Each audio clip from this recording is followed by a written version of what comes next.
What's good, meaningful movers? Welcome back to Moving With Me in the podcast, where actions have meaning, words have meaning, and we open up the conversations to discover what's your next move. I'm your host, Krystal. In today's episode, let's talk about being the one left behind. Death, grief, and the anticipation of either can be paralyzing to the vocal cords. But you know how we do it here. We need to set that theme. So let's go ahead and do that. The word of the day is vulnerability. That is a biggin. The thought of purposely exposing ourselves to being attacked emotionally is not something easily accomplished or accepted. Let me tell you, it takes vulnerability to build higher performing teams, trust-filled relationships, and the network. You can't do it alone, no matter how long you have been doing it alone or think you are making it. You may be one minute annoyance away from breaking down. Instead of that, let's break the silence today, together. That's enough of me talking. How about we introduce our guest? And there's no one better to do that than ourselves. Lisa, why don't you give the people a bit of background about yourself and what you're going to share with us today? Absolutely. That was one of the most tremendous intros I've ever heard on a podcast. That was unbelievable. So my name is Lisa Sugarman, and I'm a lot of different things. I'm a content creator. I'm an author. I've written a bunch of parenting books. I'm a columnist. I'm a crisis counselor with the Trevor Project. I'm a storyteller with the National Alliance on Mental Illness. I am a part of the grief services support team with Samaritans here in Boston.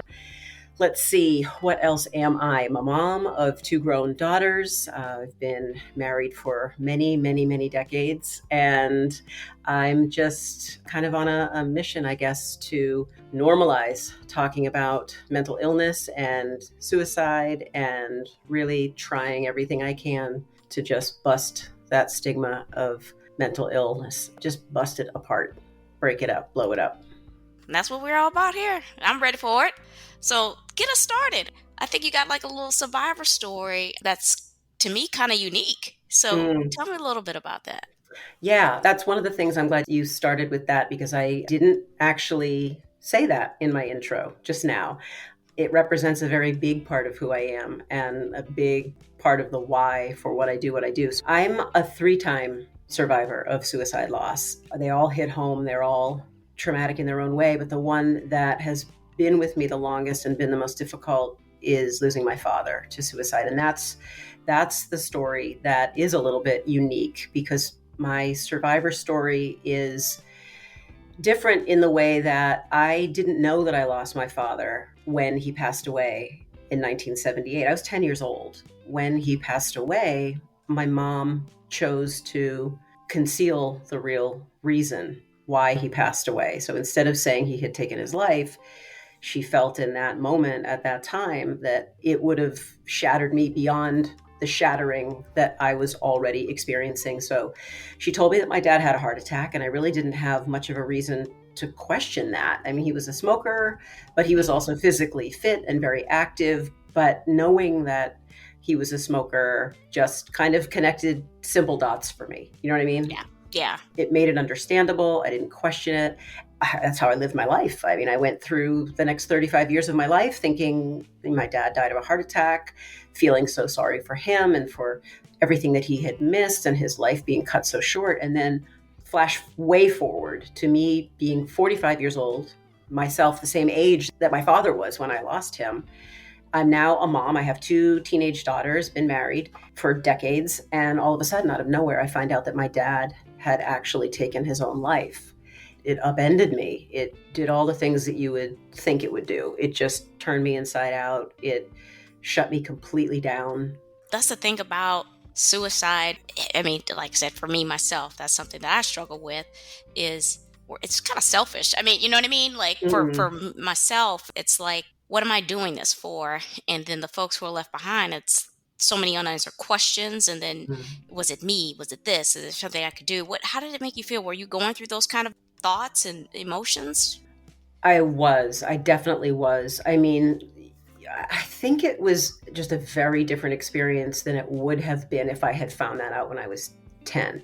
And I had a cousin a year before my father died who also took his life.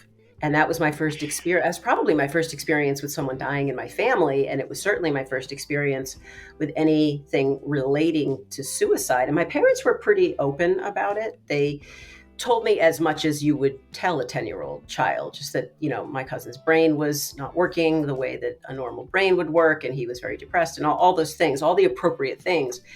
But then I didn't know that my father had taken his life just a year later. That was, to me, that was a heart attack until, so much later in my life. But there were all the unanswered questions.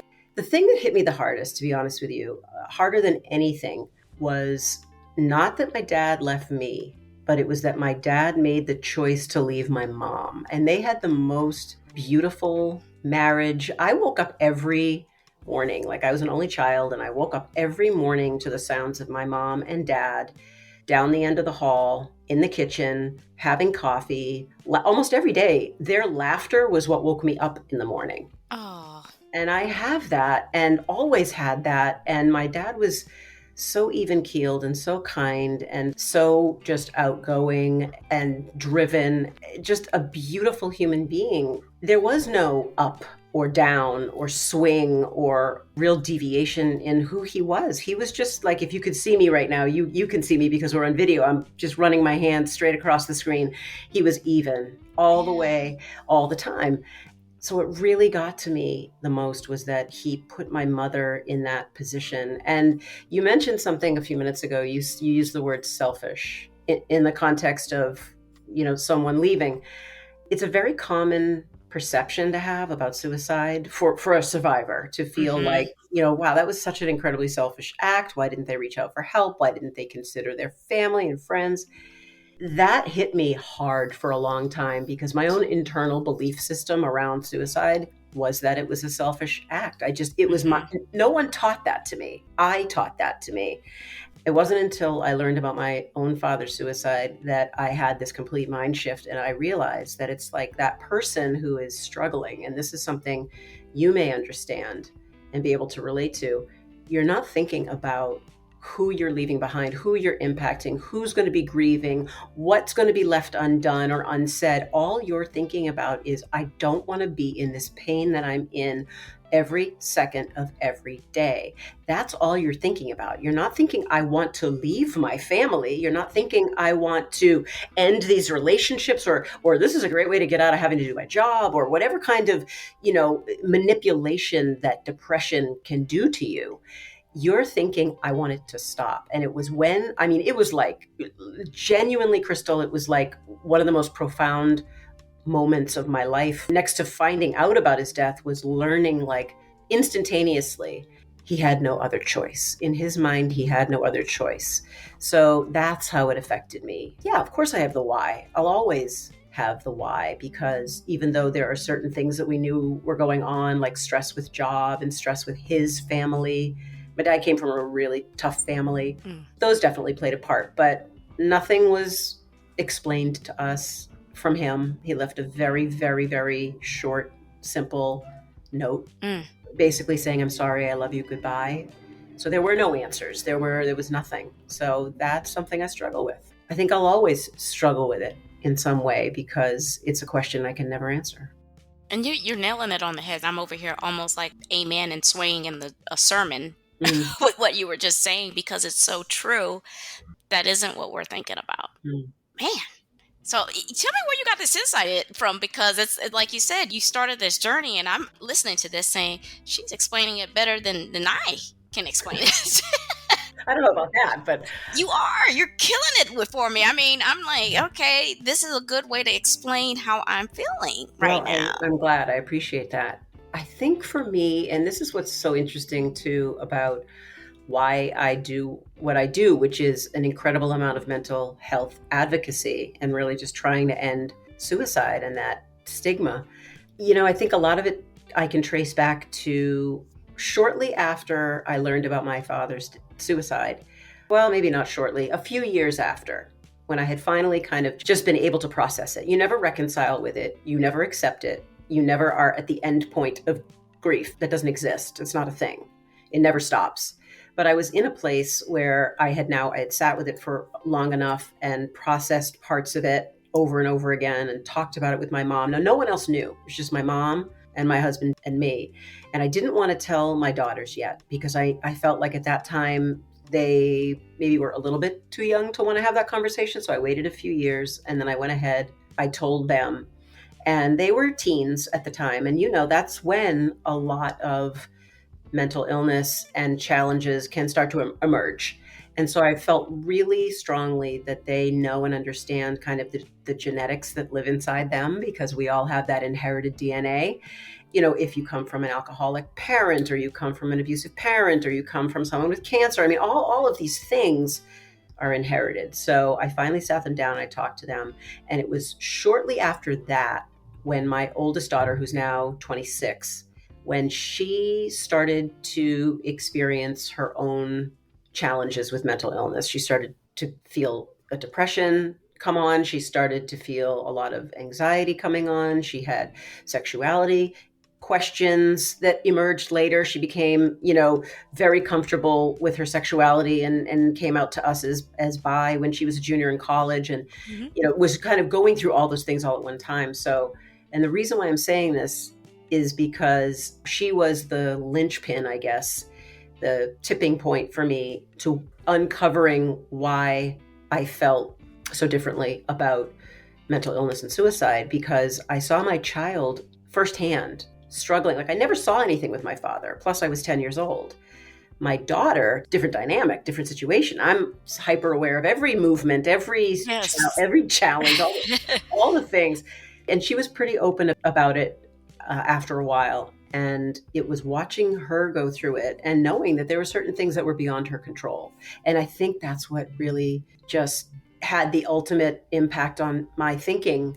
And I realized, like, if that's the position she's in and she's feeling this way and having these thoughts and struggling with these challenges, she doesn't want to be. Like, these are things I've never seen anybody work on themselves the way that my daughter has worked on herself. It is the most beautiful and inspiring story of how someone can just do all the things that they can possibly do within their control to improve their mental health and well-being. She didn't realize the lessons that she taught me, watching her attack the problem, not the person. You ever hear that expression? Yeah. So she was just attacking this issue she had. It was through my husband and I trying to understand what she was going through, trying to support what she was going through, trying not to be part of the problem, trying to be part of the solution, and researching and trying to change our own behaviors to make things easier for her. All those things together brought me to a place where I was like, oh, no. Mental illness is an illness. Like, it's an illness, and you need to identify it. You need to treat it. You need to acknowledge it, and you need to work through it in the same way you'd put a cast on a leg that just got broken. You're doing that kind of symbolically with mental illness. And that's when it all changed for me. Oh, that's beautiful. That is beautiful. It's amazing how the inspiration and where it comes from. And it's wonderful that you were able to allow yourself to receive that and to pay attention to that, because not many people do. So it's great to hear that. Thank you. It was a process. Like, it didn't, some of the things clicked almost instantaneously, but, learning how to support her was a process, having to unlearn certain things and learn new things, and then just be open to learning and understanding what mental illness comes from and how it displays in different people and ways to manage it. It's just like, there's so much there. I'm still learning every day. But, I got to this point where I felt like, I couldn't save my own father for a million different reasons. You can't help what you don't know, and we didn't know. But all of a sudden, it became very clear to me. I don't want to make it sound like it's so dramatic with my daughter in that way. Like, her being like on the edge, it wasn't quite like that, but she definitely did struggle with her own depression and whatnot. And so we did help to make her quality of life better. And thank God, she's better than ever and living her best life, and has definitely done the work to make that happen. But we helped her in ways that, maybe my dad couldn't be helped at the time when he needed it. Okay. So this led you into mental health advocacy, but also as a crisis counselor with the Trevor Project. Tell me what that is. So the Trevor Project is the largest crisis support hotline and network for at-risk LGBTQ youth ages 13 to 24. That's like our main demographic. We'll, of course, take calls from anybody. You don't have to be a member of the queer community, but that's just how we were designed to be a resource for the LGBTQ community. But anyone, of course, can call us at any time. And we provide crisis support services. And it's not just for people who may be considering suicide or maybe in the midst of a suicide attempt. This is for people who are, you're having issues with a relationship, or you're stressing about coming out, or substance abuse or homelessness, or like anything that you can think of that you would call, the 988 crisis lifeline for, is what you can also call the Trevor Project for.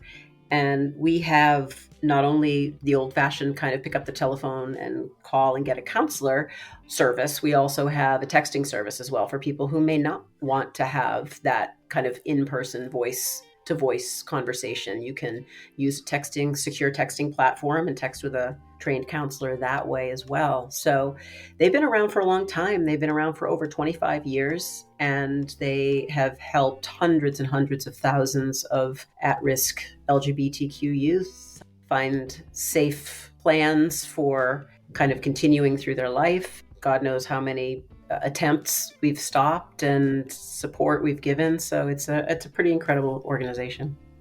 Tell me about it. I mean, first of all, the retention and the modernization of staying up with the times, it shows the dedication of the Trevor Project. It's not standing in place. It's moving with the times. So it's improving the reach and the access. So I love that you mentioned that the texting platform, because I know a lot of people that are just straight up texters. They do not like phone calls, just in general. That's just how they communicate. So that's a fantastic point. Yeah. So yeah, I've been in several situations where I've just contemplated this, right? Yeah. Because you're someone that's on the phone when you call, right? So I've always avoided calling that number, because it just felt, I don't know, I was scared.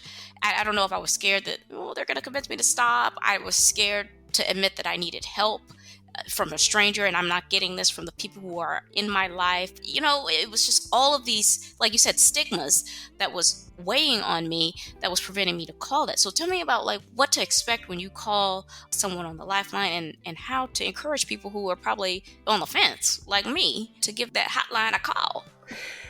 That's just such a great question to ask. And I'm so glad that you asked it, because so many people out there, I think, have a very skewed perspective of what happens. I think people are worried about a lot of different things who are considering calling. Number one, they're worried about just the general overall stigma of calling and acknowledging that they're not okay. That's one thing. The second thing is, a lot of people are just really straight up worried that if they call, all of a sudden some police unit is going to come bashing down their door and drag them to a hospital. That's just not going to happen under most circumstances. I mean, I'm not going to say that interventions don't sometimes happen, because they do sometimes happen, but it has to be a very, very extreme situation for authorities to be called and for us to do an involuntary type of intervention. We would have had to have exhausted every other means of de-escalating that person, and that person is at imminent risk of harming themselves without any other ability to affect the situation. So that's when that would happen. A lot of these lifelines, like the 988 crisis lifeline, they all function in a very similar way. So you should always expect that the counselor who you reach is going to give you what's called an RA. It's called a risk assessment. Most risk assessments are maybe 3 questions, 5 questions. They're very blunt, and they're designed that way. They're very short. We usually do it within the first 3 to 5 minutes of a phone call with someone. And that really is designed to let us know what we're dealing with. I'm not a certified licensed healthcare provider. I'm a trained crisis counselor. I've been through the entire training program with Trevor, which is very extensive, but I'm not a clinician. I don't have the ability to counsel someone in a way that a clinician would, but we do have clinicians on staff who are always on the phone lines, who are always ready to be brought into conversations if need be. we need to know, am I dealing with an imminent risk suicide? Is it in process? Is it a high risk? Like, what are we dealing with? So we give a person that risk assessment and say, I need to ask, are you thinking of killing yourself? So if someone calls, be prepared. You will be asked that question, and that's for your own safety and for our own clarity. Depending on how someone answers that question, that dictates what the remainder of the questions are going to be. If it goes down a yes path, there are other questions that we're going to ask. Have you done anything today to try and harm yourself? Do you have the means with you? When are you thinking of doing this? We go down a yes path. If it's a no, we go down that no path. And that's pretty much the extent of a risk assessment. If we know that you're okay, you're safe. Now let's get into it. Now let's talk. Krystal, that's it. We're talking. We're holding space for the person who's calling. We're not judging anyone. We're not trying to fix you. We are just there as someone to offer an open space to talk, a non-judgmental open place to talk. We're there to provide support if that's within our capacity to do that. We may ask you, would you be open to information about shelters in your area if it's someone calling who's homeless, or LGBTQ resources in your area if it's someone looking for communities, things like that. We will never just give you resources. We will always ensure that you have agency over that phone call and that conversation, and you can decide, yes, I want them. Actually, no thanks. No, I don't. So we're always going to ask. We don't just automatically assume. And then really it's about, depending on kind of the level of your crisis, there are people who call just every day because they don't have a lot of support in their lives. And our crisis lines are a connection with the outside world. So those are people, we call those familiar voices, and they call sometimes every day, sometimes right around the same time every day. It's kind of a check-in. It's like they just need to hear somebody else's voice. And we take a ton of those calls. Maybe someone just needs to vent, or maybe they're not sure how to come out to their parents, and we just let them talk. We give them whatever kind of support they might need. So that's the basis of what someone's going to find when they call. That's kind of a general explanation. And then a lot of it, too, might be a safety plan. If maybe you're not a high or an imminent risk of suicide, but maybe you're a medium risk and you're kind of thinking about it, but you don't have a plan yet, we want to de-escalate that. That's our job. It's to de-escalate. If you're harming yourself in some way, we're trying to get you to harm yourself less, to be safe, to be in a place where you're not going to, inflict any real damage on yourself or anyone else. So that's who we are and what we do. Good. That certainly answered a whole lot of questions. Mm. One of the things that you mentioned is to talk. As part of talking is kind of the theme of what we were talking about for this particular episode, which is vulnerability. Mm. So tell us a little bit about why it's so important to be vulnerable, and just how cathartic it could be just talking to someone about the person you've lost. Because a lot of people just try to block it out. Yeah. And it's something that me and my husband do differently. We handle grief and death completely different. I like to talk about the person and how they live their life. Maybe there's certain triggers about things that I have now. I need to communicate that with them, right? And my husband isn't so much the same way. He blocks it. Just so tell me about all that good stuff. I think that if there was ever a word that was a tool as much as it is a word, it's vulnerability. Because what we gain by being vulnerable and by opening up and by sharing our feelings and our fears and our traumas, what we get back is, in most cases, is community, is understanding, is support, is, like you said, cathartic. And that's because when we're keeping everything inside, look, everybody's different, right? You're different from your husband. I'm different from mine. And we all process, especially around grief. Grief and loss are two of the most universal experiences, to grieve and to lose someone. And chances are most people who are listening to this right now have lost someone in their life. Maybe it's someone close to them. Maybe it's not someone super close, but they've still lost someone. And if they haven't yet, at some point they will. Everyone is so very different in the way that we process that and the way that we want to talk about that. And losing someone is traumatic. And the pain of kind of bringing that back by sharing and talking, it can be really incredibly overwhelming for a lot of people. And so not everybody is going to approach it the way maybe you or I do, which is to share. But that may only be a timing thing. It may only be like, okay, they're not ready yet. And maybe they need more time to process it or more time to live with it a little bit. But as far as being vulnerable and why it's so important, we have no other way of really communicating what's going on inside our headspace or our heart space unless we tell someone, right? I mean, okay, yeah, there are visual cues. You can see someone who's crying. You can see someone who's laughing. You can get Yeah.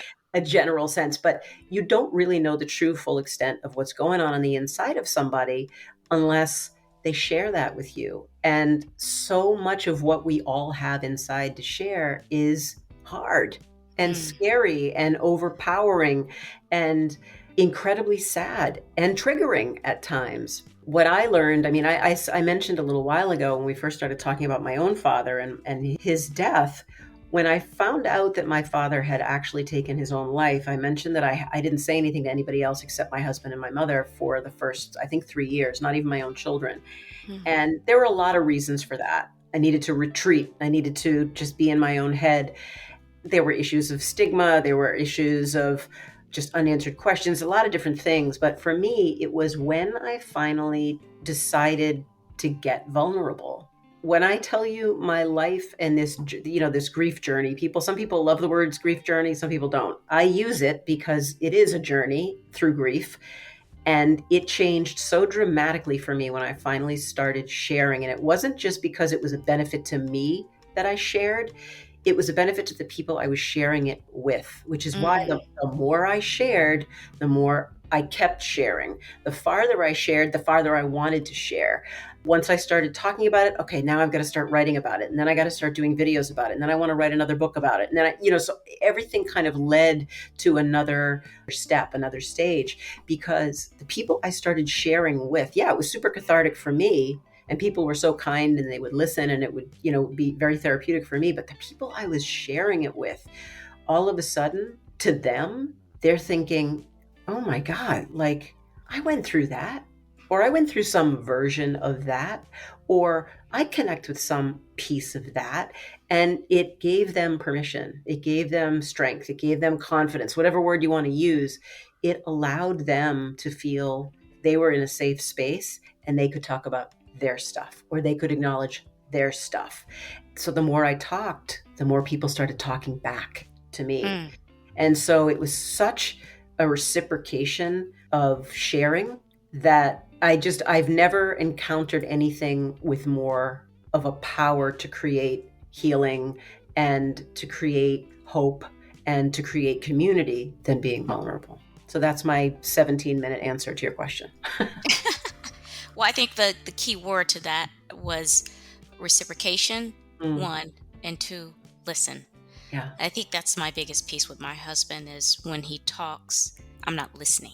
I think he's kind of like, I don't want you to tell me what I'm feeling. I just want to tell you what I'm feeling and let me process that. True, I'm not trained individual like yourself, so I'm always trying to offer something back because I feel like I need to give him an answer. But in certain times, it's just listening to them is probably just enough. That is just being there is plenty. So I definitely wanted to call those two pieces out because it were very powerful points that you made in that. So I have two other questions. Yeah. You introduced me to something called grief attacks and how that never ends. What are grief attacks? And tell us a little bit about what that is. Yeah, a grief attack is something that obviously comes as a result of grief and loss. Like people think of grief and they think of, I've lost someone and I'm emotional over that loss and I'm raw and I'm traumatized in some way. And you're doing the typical things. You're being affected by the song on the radio or by an occasion or an anniversary. There are certain components of grief that we all know and recognize and understand. And we expect those things to happen, I guess, within like a certain period of time, maybe. That's why I keep saying like grief isn't linear. It's not a straight line. It's more like a spiral staircase that you keep going up and down. That's how I visualize it in my own mind, because that's how it's been for me.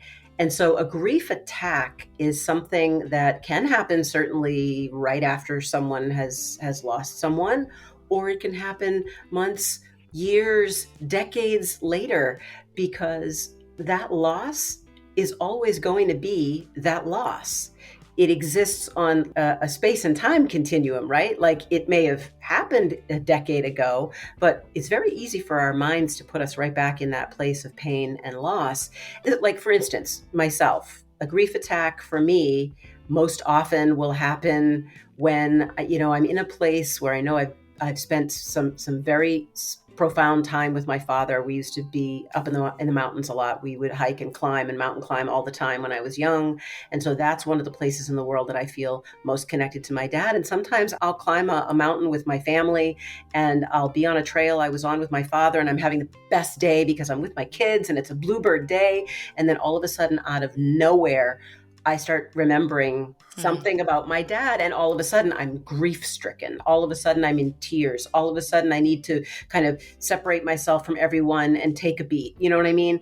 Yeah. That's a grief attack. It's when the thoughts or memories of your person just kind of attack. They kind of hit you in the back of the head when you're looking the other way. And it feels like you just lost that person all over again. And maybe you lost him 6 years ago. And it can be very overwhelming because people kind of think of grief as this thing that you cycle through. It starts when the person is gone, and people end up going back to work, and they end up going back to their lives and their routines. Grief doesn't end when those things happen. It's still there. So you can get a grief attack, which is really just like a sudden flood of those emotions anytime. And the only way that I've ever learned how to deal with them is just to kind of let them be what they're going to be and feel them the way that I'm feeling them, and they pass. Yeah, because everyone's always waiting for stuff to go away. It's not, but that's okay. Yeah, it is okay. You know what? You just learn how to coexist with grief in your life. Doesn't mean that you can't exist with joy in your life too. Like those two things can, in the same person at the same time, we can live happy, fulfilling, beautiful lives and still have space to miss the people who we miss. Absolutely. 100. Yeah. I want to throw a little plug into here for you. You have 90-second inspiration videos on your YouTube. I do. Tell us about those. So I've always been a writer, and I usually do everything pretty one-dimensionally. Of all things, had hand surgery, so I couldn't write. And I was out of commission for a period of months. And I still wanted to be creating content. And I had this kind of dormant YouTube channel that had nothing on it. And I repurposed it because I was really getting into mental health advocacy and doing an awful lot more around suicide awareness and prevention. And I didn't want to stop creating content. So I was like, well, why don't I just make some videos, make some short, relatable videos that people can just, watch in 90 seconds or less, that give them maybe something to think about. Maybe they answer a question. Maybe it just gives them a little insight about how I experienced some part of, suicide grief. And so I started recording these videos, and I made them into what I've called the Suicide Survivor Series.